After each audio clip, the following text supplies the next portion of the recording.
Boa tarde, galera. Meu nome é Dorcílio Neto. Trabalho na Planos há 5 anos.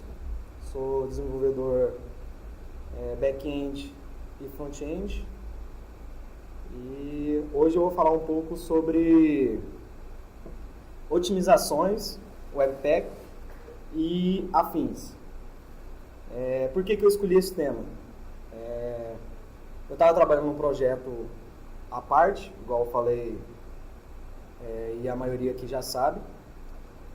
E quando a gente está desenvolvendo, principalmente front-end, todos aí que são programadores front-end, a gente se preocupa em desenvolver, depois compilar, resolver alguns errinhos ali quando dá na hora da compilação, e já quer mandar para a hospedagem e pensa que está tudo de boa.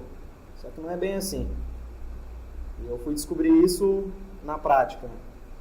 Quando eu mandei para a hospedagem, estava desenvolvendo em Vue, com HTML, Bootstrap 4, e estava lento a renderização. Estava demorando aproximadamente, dependendo da internet da pessoa, demorava quase 1 minuto para carregar o login inicial. Ou seja, é um tempo bem considerável, para se dizer, né? E aí eu fui e procurei ferramentas para identificar os problemas da lentidão.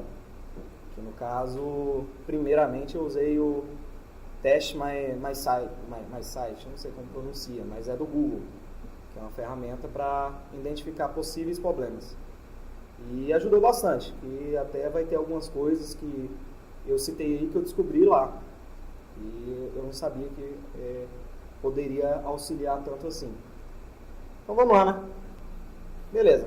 As abordagens que eu escolhi foi minificação e amplificação, compactação de recursos com gzip e o plugin do Webpack que a gente usa, importações dinâmicas e módulos sob demanda, cache do navegador e utilização de hashes, JavaScript assíncrono e mais um último plugin que inclusive eu terminei de implantar hoje, que é esse offline plugin aí do Webpack também. E vamos começar ali do primeiro. Minificação e amplificação. A maioria que mexe com front-end sabe mais ou menos o que é, né? Minificação e amplificação, quando a gente termina de desenvolver e vai buildar o projeto, a gente usa, para quem usa o Webpack, né, lógico, para ele retirar as coisas necessárias, espaços,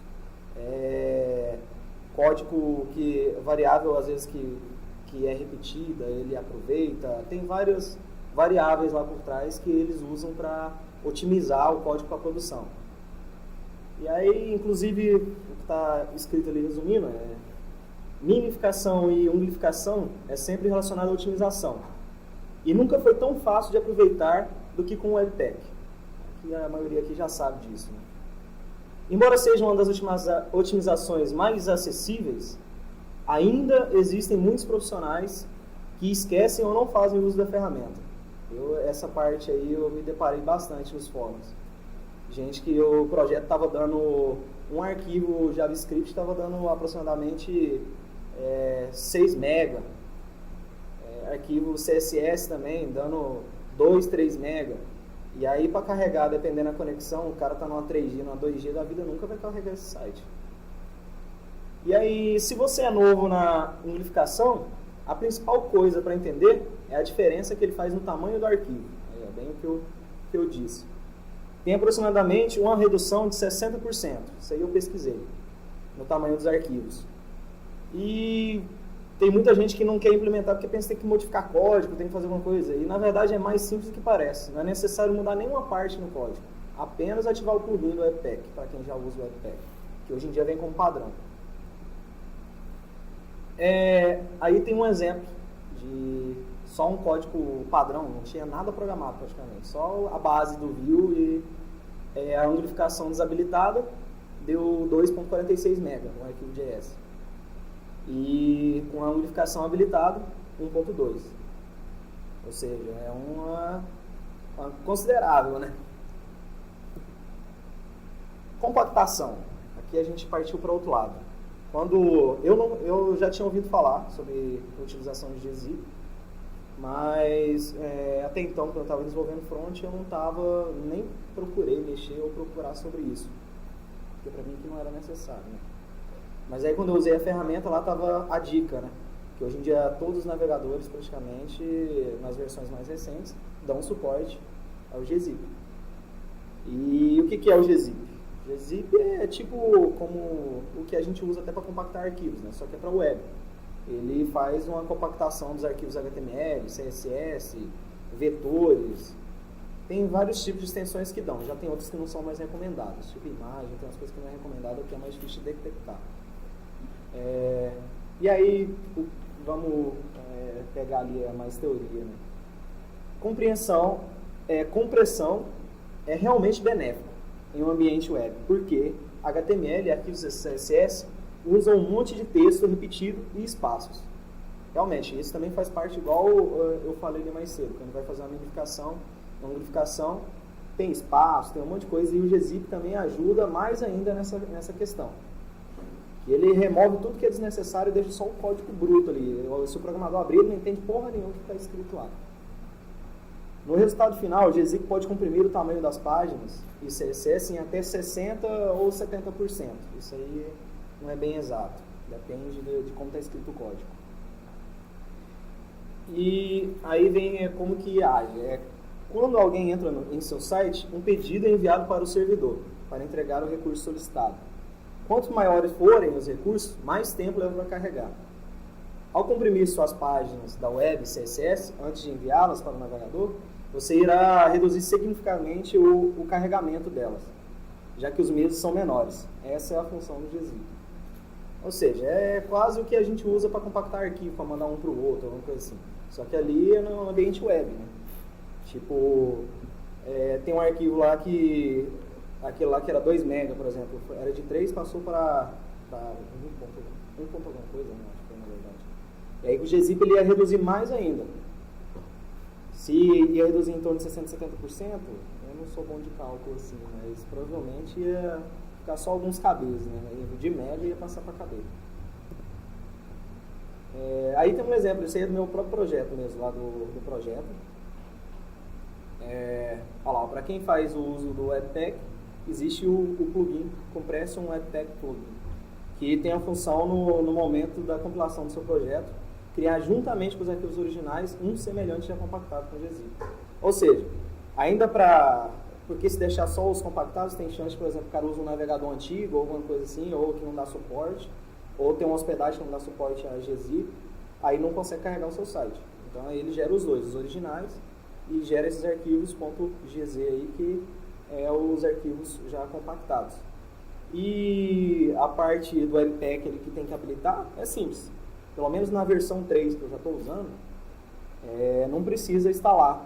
Ele já vem ali já como dependência, já no projeto, e é só você habilitar ele nas configurações de build. No caso ali eu só tive que habilitar, que não veio por padrão, coloquei Production gzip 2 e escolhi as extensões que eu queria que ele compactasse. Eu coloquei o SVG, que é vetor, você sabe que é muito pesado.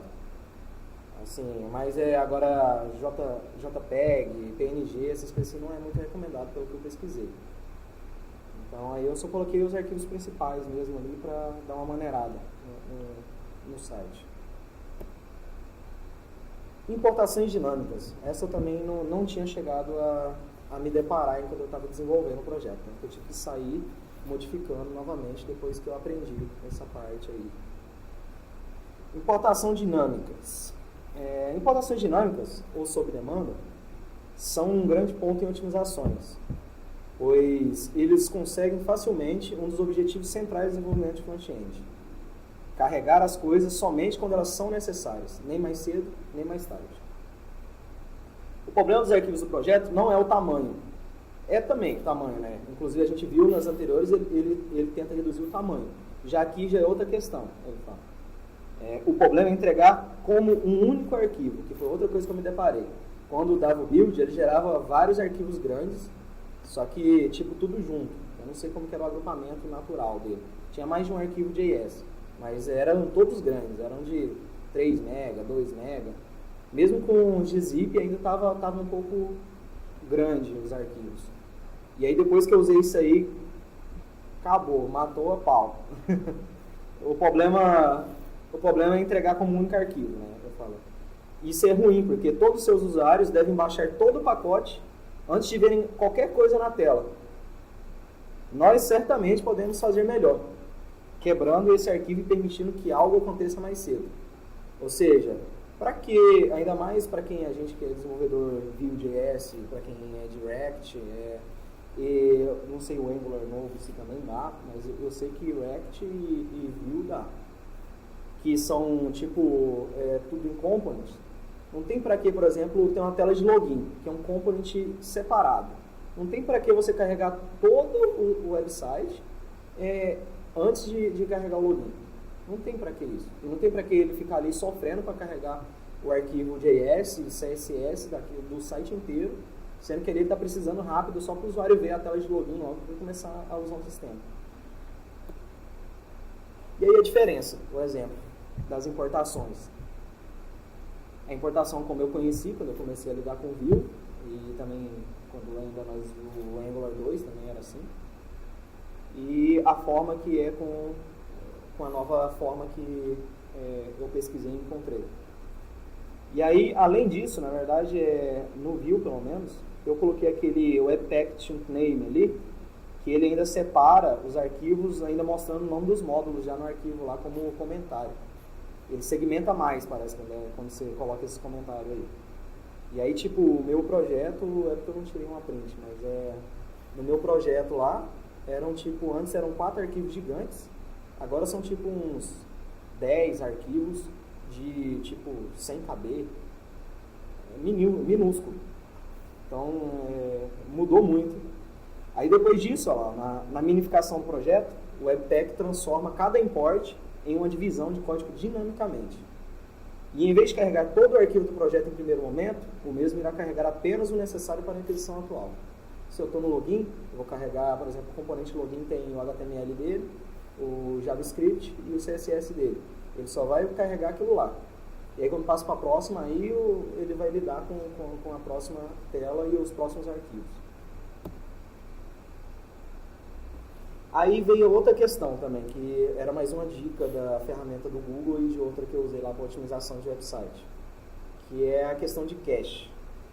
Tem muito programador, inclusive a gente às vezes sofre muito com cache. Inclusive eu escrevi esse texto aí, na hora eu lembrei bastante das dores de cabeça que eu já tive com cache. Então o que eu coloquei ali, ó, cache sempre é um assunto delicado e muitas vezes motivo de frustração, pois muitas vezes não é devidamente analisado e elaborado. Mas ao contrário do que muitos pensam, se for bem elaborado, o cache tem tudo para auxiliar na performance do seu projeto, pois é um benefício para os usuários que retornam e não afeta a primeira experiência dele com o seu site. E quando lidamos com o Webpack, igual o que pelo menos aqui na empresa nós a maioria usamos, né? Temos a opção de gerar nomes dos arquivos com hashes. Por isso que eu coloquei cache e hashes. Justamente eles criaram essa opção aí, eu não sei se foi o único intuito, né, mas eles criaram essa opção aí para sanar aquele problema de sempre é o mesmo nome o arquivo JavaScript e CSS, vai para a hospedagem e o navegador tem um cache próprio. Mesmo você não manejando a parte de cache, o navegador tem o seu cache próprio e ele pensa que aquele arquivo não mudou nada e não atualiza para o cliente final. E aí o cara vai usar, o sistema está dando pau, o site está dando erro. E aí vai ver a atualização não caiu para ele, está com a cache no navegador. E aí eles criaram essa questão de hash, um dos motivos foi para, tipo, cada vez ele gera com um hash diferente, não repete. E aí quando você manda os arquivos não tem como o navegador pegar como se fosse o mesmo arquivo. É diferente o nome. E aí tem um exemplo ali, né? Aquele hash escrito, nem vou tentar dizer, né? E o que auxilia é o maior problema, né? Que é mudar o código do projeto e o navegador não identificar a mudança e trocar os arquivos em cache no usuário final. Isso aí todo mundo acho que já sabia, né? Só que tem uma questão, que eu até não coloquei ali nos gráficos, depois eu estava pensando e não lembrei. Acontece aqui na empresa, tem o André, né, André, você percebeu esse dia para trás, ele foi olhar o servidor antigo. A gente estava gerando os projetos com o Webpack e enviando o servidor no 12. Só que, como os nomes são diferentes, ele não substitui. Ele vai copiando lá, quando foi ver, tinha uns 10 mil arquivos de JS lá no servidor. Porque cada um é com nome, e ele parava de usar os outros, usava só os novos que estavam indo, e estava enchendo lá o servidor de arquivo de front-end. E aí o que que faz? Eu não sei se arranjar outra solução mais prática, alguma coisa assim. Eu fiz um script, né, para enviar para a hospedagem e remover os arquivos antes. Eu removo todos os arquivos e mando os novos. Aí não tem a chance de ficar poluindo a pasta lá.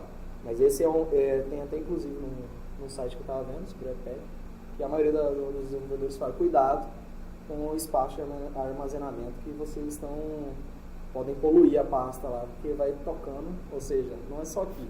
Tem vários lugares que as pessoas estão tendo esse probleminha aí.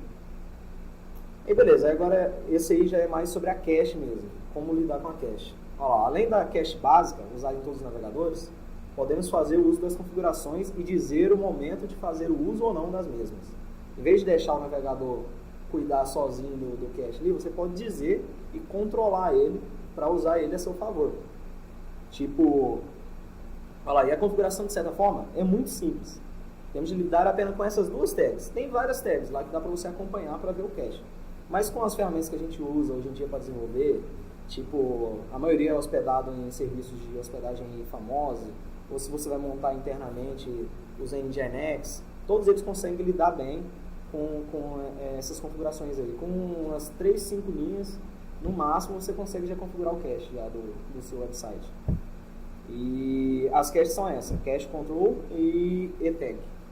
Que aí é simples, o etag é tipo um token, e ele gera tipo um hash também lá, hash code, alguma coisa assim.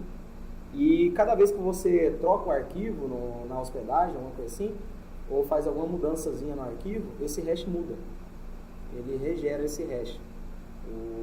Aí quando ele vai mandar a mensagem para o navegador, ele compara um com o outro. Compara os hashes, vê que está diferente um do outro.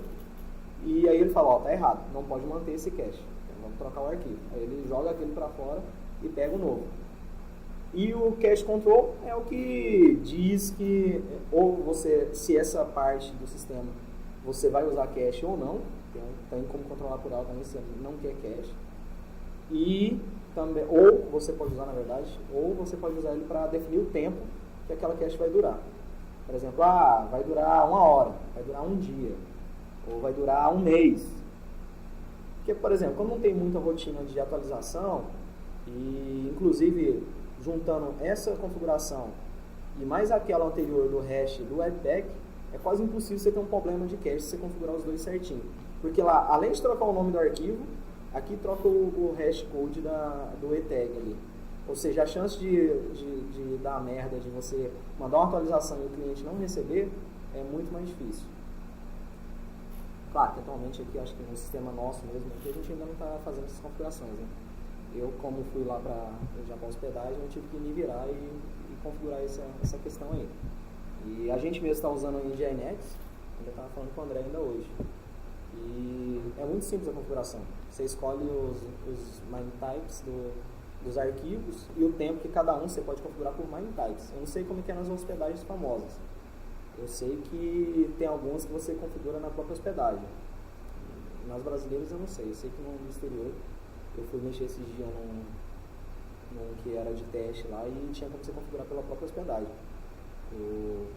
a cache.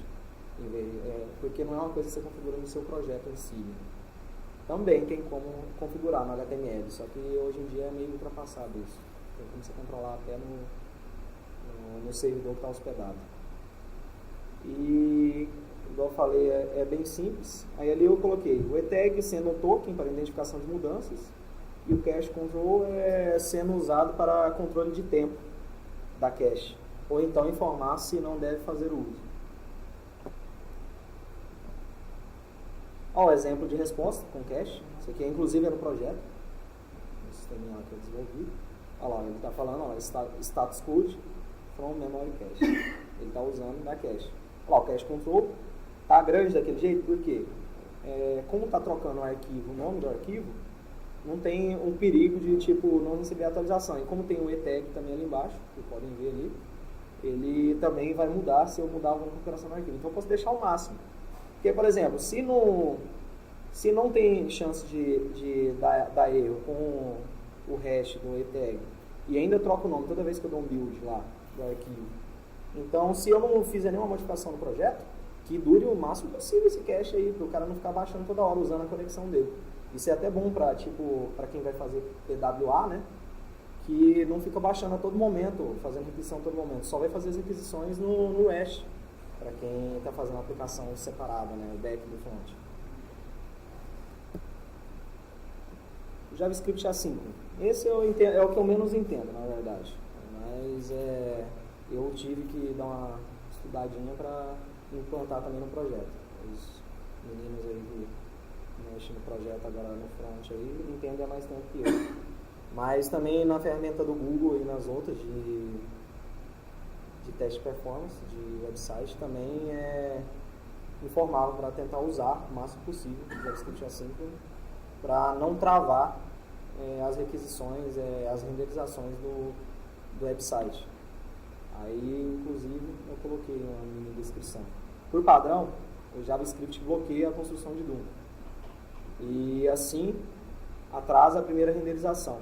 Para evitar que o JavaScript bloqueie o analisador, recomendamos usar o atributo HTML async em scripts. Claro que deve-se ter muito cuidado ao fazer uso dos mesmos, pois dependendo da forma utilizada, não é garantido que os scripts serão executados na ordem. Ou seja, dependendo da forma que você for utilizar assíncrono, tem chance de você fazer uma cagada grande, né? Então tem que pensar bem antes de fazer e entender bem antes de implantar. Mas no meu deu tudo certo também. E por último, que foi o que eu falei lá que eu implantei por último no projeto, foi esse plugin aí, Offline Plugin para o Webpack, PWA.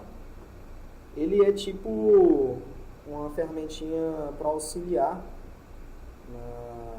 na configuração do seu web app para funcionar meio que algumas partes offline. E aí não precisava muita configuração, igual se fosse fazer tudo na mão. E aí eu achei ele bem interessante e também o Google também recomendava você fazer o uso para também reduzir também as requisições também ao servidor. E também para casos de a pessoa estar viajando, por exemplo, de uma cidade para outra, por exemplo, no Goiás, que de uma cidade para outra você quase não perde torre, mas tem um espacinho ali que você perde torre. Aí você está com o app ali, está respondendo questionário, está fazendo alguma operação no sistema e está funcionando e de repente você está fora da rede. Quando você pegar a rede, normalmente funciona normalmente. Agora já teve casos, eu já peguei websites assim que você está ali mexendo nele, de repente a conexão caiu e ele tenta recarregar o site e você perde tudo que você estava fazendo. É a pior merda que tem, né, quando acontece algo assim. E aí eu peguei a descrição, esse eu peguei da internet. Na verdade eu peguei um pouco da página dele mesmo. Provavelmente todos já visitaram um site em seu celular e quando estavam com a conexão de dados ociosa, acidentalmente desencadeou uma atualização ou o próprio site desencadeou uma atualização. É o que eu falei. Está ali, de repente o site percebeu que deu uma oscilação na conexão e vai e recarrega e você perde todo o progresso que você tinha feito. É muito frustrante e poderia ter sido evitado. Isso se o site já havia sido completamente carregado. Tivesse uma estratégia de cache melhor. E tivesse uma estratégia de cache melhor. Né? Se ele tivesse uma estratégia de cache e ele já está totalmente carregado, não tem para que ele atualizar o site assim frequentemente. Felizmente, há um plugin de Webpack que se tornou um elemento básico na comunidade PWA, o Offline Plugin. No geral, é de simples configuração. Qualquer projeto pode obter resultados em uma experiência de usuário significativamente melhor.